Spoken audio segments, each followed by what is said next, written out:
우리 먼저 인사로 함께 나아가겠습니다. 오늘도 주님의 사랑을 받읍시다. 네, 한 번 더 인사하겠습니다. 말씀을 듣고 승리합시다. 네, 오늘도 이 말씀의 시간을 승리하고 또 사랑에 넘치고 은혜로운 시간이 되기를 간절히 원하겠습니다. 우리 선교회 성도님들께서는 혹시 리플리 증후군이 어떤 증상을 가진 증후군인지 혹시 알고 계십니까? 네, 리플리 증후군은 허구의 세계를 진실이라고 믿고 싶어 거짓된 말과 행동을 상습적으로 반복하는 반사회적인 인격 자개를 가지고 있는 증후군을 바로 리플리 증후군이라고 한다고 합니다. 이 증후군은 성취 욕구가 강한 개인이 마음속으로 강렬하게 원하는 것을 현실에서 이룰 수 없어 내가 원하는 대로 더 나아가 사회적 문제에 직면했을 때 이 모든 것들이 일어난다고 합니다. 개인은 자신의 욕구를 충족시킬 수 없어 열등감과 피해의식에 시달리다가 상습적이고 반복적인 거짓말을 일삼으면서 진실과 거짓을 결국 구분하지 못한 채 살아가는 삶이 바로 리플리 증후군을 가진 사람의 삶이라고 합니다. 실제로 SBS의 그것이 알고 싶다 프로그램에서도 소개됐던 사례입니다. 명문대학에 다니고 있지 않지만 새 학기만 시작되면 여러 대학교에 나타나 신입생의 행사를 하는 사건이 있었습니다. 6년 동안 48개의 유명 대학교에서 신입생 행사를 계속했다고 합니다. 주변 사람들은 그 사람의 정체를 모르고 그냥 신입생이라는 이유만으로 잘해주게 되었고, 그러한 대접을 받은 그는 실제로 자신이 명문대학교의 대학생인 것처럼 착각을 하였고 이러한 거짓말을 반복적으로 지속했다고 합니다. 심지어 이는 신입생이라는 거짓말을 통하여 금전이나 물품을 요구했고, 이러한 방법들이 날이 가면 갈수록 대범해져서 결국은 사기죄로 경찰서에 잡히게 되었다고 합니다. 그래서 미국에서 공동체 속 관계를 연구하던 박사들이 10명의 공동체 무리 속에 리플리 증후군을 가지고 있는 성인 한 명을 넣고 그 무리가 어떻게 변화되는지 실험을 했다고 합니다. 결과는 너무나도 놀라운 결과가 나왔습니다.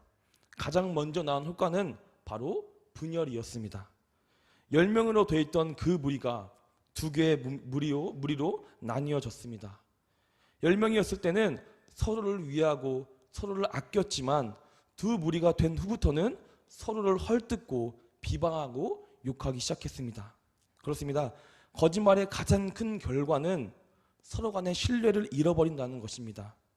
서로가 서로를 믿지 못함으로 인해 분열이 생기고 그 분열로 인해 다툼이 생기고 결국에는 그 모든 관계가 끊어지게 됩니다.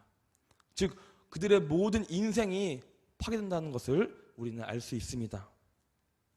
결국 10명의 공동체 관계로 이루어졌던 그 무리가 분열되고 공동체 주의에서는 결국 개인주의로 성향 자체가 바뀌게 되었습니다. 바로 모든 것이 그 무리 안에 있는 한 명, 거짓된 자로부터 시작되었던 것입니다. 오늘 본문에도 비슷한 이야기가 소개되고 있습니다. 먼저 디도서는 디모데 전서와 후서와 함께 목회 서신으로 알려져 있습니다.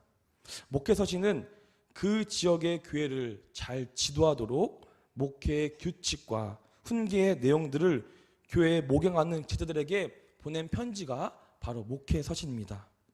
즉 교회를 어떻게 다스려야 하며 교회 성도들을 어떻게 가르쳐야 하고 거짓된 자로부터 거짓된 가르침을 어떻게 막아야 하는가를 알려주면서 교회 리더와 직분자들에 대한 깊은 애정과 연민이 들어있는 게 바로 목회 서신입니다. 그중 디도서는 사도 바울이 그의 선교 여행 중 설립된 교회를 잘 이끌 수 있도록 그레데에 남겨둔 믿음의 아들 디도에게 보낸 편지가 바로 디도서입니다. 로마의 감옥에서 석방된 바울은 다시 전도 여행을 하면서 같이 동행했던 디모데를 예배소에 남기고 디도는 그레데에 있는 지역에 떨어뜨려 교회를 지도하게 되었습니다. 그래서 디모데와 문제의 내용이 비슷하고 디도서를 디모데 전서의 축소판이라고 불리기도 한다고 합니다. 오늘 본문 앞 단락에서는 바울은 디도가 세워야 할 리더들의 성품과 자질을 가르쳤습니다. 그것은 교회를 세우는 데 필요한 보편적인 내용이었지만 다른 한편으로는 교회를 위협하는 무리들을 맞서기 위한 리더의 역할을 알려줬습니다. 이후 오늘 본문은 리더를 세우는 이유와 목적이 소개된 후에 곧바로 교회 공동체의 관계를 위협하는 거짓된 자들을 소개하고 있습니다. 그리고 교회는 교회를 허무는 자들에 대해 어떻게 단호하게 대처해야 하는지를 오늘 본문을 통해 알려주고 있습니다. 오늘 본문 10절을 함께 읽겠습니다. 불순종하고 헛된 말을 하며 속이는 자가 많은 중 할례파 가운데 특히 그러하니. 아멘. 교회를 위협하는 대적자, 즉 거짓된 자들이 사용하는 방법은 바로 세 가지로 말해주고 있습니다. 첫 번째는 불순종, 두 번째는 헛된 말, 세 번째는 속이는 자입니다. 가장 먼저 이 거짓된 자들의 방법은 바로 불순종입니다. 거짓된 자들의 불순종은 단순한 말이나 행동에 대한 그 불순종을 의미하는 것이 아니라 바로 주님이 주신 율법에 대한 불순종을 의미하고 있습니다. 율법은 주님께서 우리에게 그리스도인으로서 살아가야 할 규범을 말하고 있는 것입니다. 이러한 율법을 출애굽기 24장 12절에 잘 나와 있습니다. 한번 함께 읽도록 하겠습니다. 여호와께서 모세에게 이르시되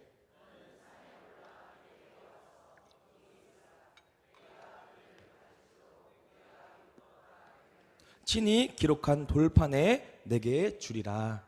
아멘. 이 출애굽기 말씀을 보게 되면 주님께서는 율법을 그냥 주시지 않았습니다. 바로 주님께서 친히 기록한 돌판을 우리에게 줬다고 말하고 있습니다. 주님께서는 우리를 사랑하기 때문에 그냥 준 것이 아니라 주님께서 친히 돌판에 적은 그 율법을 우리에게 준 것입니다.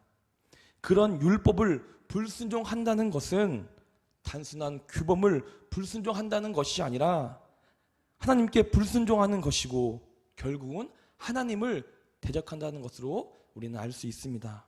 고의적으로 또한 악의를 가지고 주님과 대적하는 것, 이것이야말로 우리 거짓된 자들이 가장 원하는 방법 중에 하나인 것입니다. 그렇습니다. 우리는 거짓된 자들이 원하는 불순종으로 나아가는 것이 아니라 주님이 우리에게 친히 적어주신 그 율법에 순종하는 자세로 살아나가야 합니다. 주님을 따르고 주님을 믿는 자, 바로 그것이야말로 참된 그리스도인의 자세임을 기억하고 함께 나아가기를 원하겠습니다. 두 번째는 바로 헛된 말입니다. 여기서 사용된 헬라어를 단어는 마타이 올로고이라고 한다고 합니다. 이 말의 뜻은 어떤 의미도 담지 못하는 공허하고 쓸모없는 말, 바로 이것이 헛된 말을 의미하고 있습니다. 즉 바울은 디도에게 교회 안에 올바른 리더를 세우라고 말하고 있습니다. 올바른 리더는 올바른 말과 행동으로 주위에 덕을 세워야 합니다.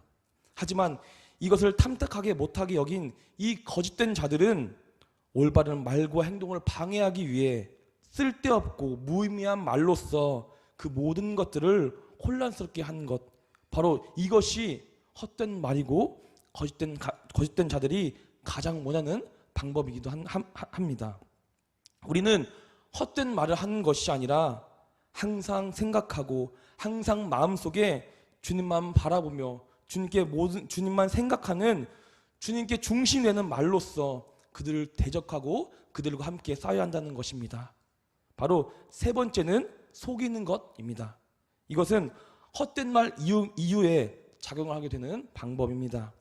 앞에서 헛된 말을 통해 교회 안에 있는 성도들을 혼란스럽게 만들었습니다.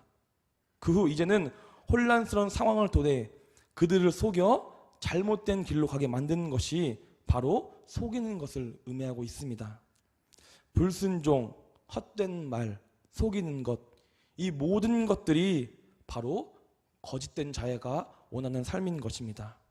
자신이 하고 싶은 방법대로, 자신이 하고 싶은 말과 행동으로 살아가는 것, 자신만의 기준을 세워 그 기준과 법으로 살아가는 것, 거짓됨으로써 상대방을 속여서 자신이 이득을 탐하는 것, 이것이 바로 거짓된 자의 삶이고 거짓된 자가 가장 원하는 방법임을 우리는 오늘 본문을 통해 알 수 있습니다.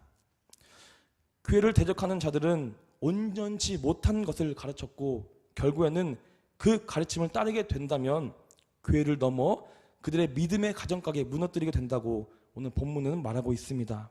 그렇습니다. 온전치 못한 것들의 시작이 바로 거짓으로부터 시작된다는 것을 우리는 본문을 통해 알 수 있습니다. 또한 거짓된 자들이 원하는 것은 바로 더러운 이득을 취하는 것입니다. 요즘 시대에도 교회를 대적하는 많은 이단들이 존재합니다. 그들의 방법은 매우 다양하지만 한 가지 공통점이 있습니다. 바로 더러운 이득을 취하기 위하여 접근하고 가르친다는 것입니다. 이단의 교리는 단순합니다. 교주 한 사람을 신격화하며 그에게 충성을 다하여 맹세하게 만들어 물질과 시간과 모든 것을 바치도록 하는 것이 바로 이단의 교리입니다. 더 나아가 그들은 그들의 삶과 가정을 파괴해 자신을 더욱더 충성하게 만들어 그들을 자신으로부터 이용하게 만드는 것, 바로 이것이 이단의 가장 큰 교리인 것입니다. 하지만 하나님의 말씀에 바르게 세워진 교회는 주님을 위해 헌신할 뿐이지 어떠한 신앙 지도들을 개인을 위해 희생하라고 절대 말하지 않습니다. 그래서 바울은 디도에게 교회를 위협하는 거짓된 자들의 입을 막으라고 말하고 있습니다. 오늘 본문을 보면 이 모든 것들은 할례파 가운데서 심하다고 말하고 있습니다. 할례파는 유대인들 가운데 기독교로 개종한 자들로서 할례를 받아야만 구원을 얻는다고 주장하는 사람들입니다. 그러나 바울은 이방인들도 할례를 받아야 한다는 그들의 주장에 대해서 구원은 그리스도를 믿는 믿음으로만 이루어짐을 오늘 본문을 통해 선포하고 있습니다. 그렇습니다. 믿음 또한 이 구원은 오직 주님을 믿는 믿음으로만 받을 수 있다는 사실을 우리는 기억해야 한다는 것입니다. 더 나아가 바울은 우리에게 말하고 있습니다. 우리 13절과 14절을 한 절씩 교독하겠습니다. 13절입니다. 이 증언이 참되도다. 그러므로 내가 그들을 엄히 꾸짖으라. 이는 그들로 하여금 믿음을 온전케 하고.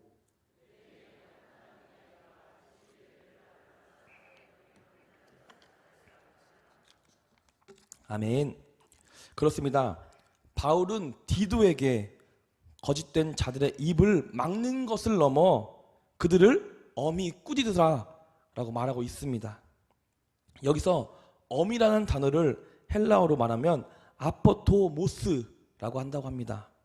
이 단어의 뜻은 연장을 사용하여 예리하게 자르는 것을 의미하고 있습니다.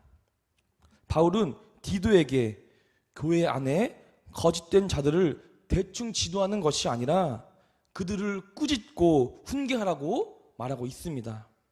이 말은 디도에게만 하는 것이 아니라 교회 안의 모든 리더분 또한 직분자분 성도들에게 말하고 있는 것입니다. 거짓된 자들은 교회 안에서 거짓된 말과 행동으로 교회를 분열시키려고 하고 무너뜨릴 것입니다. 거짓된 말을 듣고 주님의 말씀과 진리를 어지럽게 하는 그 행동들을 우리는 모른 체 하는 것이 아니라 그 거짓된 말과 거짓된 자들로부터 그 모든 것을 반듯하게 만드는 참된 그리스도인의 모습으로 나아간다고 바울은 디도를 훈계하고 있는 것입니다. 이런 행동 또한 믿음을 온전케 하는 방법입니다.